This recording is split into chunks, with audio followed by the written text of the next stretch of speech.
Assalomu alaykum hurmatli yurtdoshlar, assalomu alaykum hurmatli Qashqadaryoliklar, hurmatli Xalqaro innovatsion universitetining bir-biridan go'zal, bir-biridan aqlli bo'lgan talabalari. Mana bugun Zo'rto'y telekanalimizga Qashqadaryo shahrida joylashgan Xalqaro innovatsion universitetining san'atshunoslik yo'nalishi talabasi Bahobov Shahobbek ukamiz tashrif buyurdi. Xudo xolasa bugun Zo'rto'y telekanalida ukamiz mehmon bo'ladi.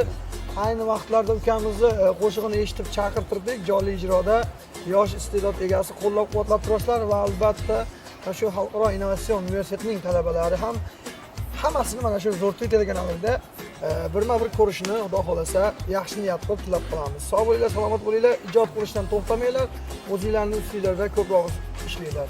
Xalqaro innovatsion universiteti eng kuchli universitet. Assalomu alaykum hammaga. Men Qashqadaryo viloyati Koson tumanida yashayman. Qarshi Xalqaro innovatsion universitetida musiqa san'atida birinchi kursman. O talaba. Gap jonli ijroda hamma yo'nalishda har xil qo'llagan yo'nalishda bemalol qo'shib ijro qila olasiz. Hindcha, arab. Demak, bugun hindcha qo'shiq ham tinglaymiz. Nolalari ham har xil ekan. Bitta ishda nola bor, hindcha qanaqa. Azgina mikrofonga rever qo'shib iltimos, qarang. Bitta ishda yo'q, kichkina. Qani? Ruhido jannat meri.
O'zi aslini olganda o'rtoqlar O'zbekiston talant, qobiliyatlar mamlakati va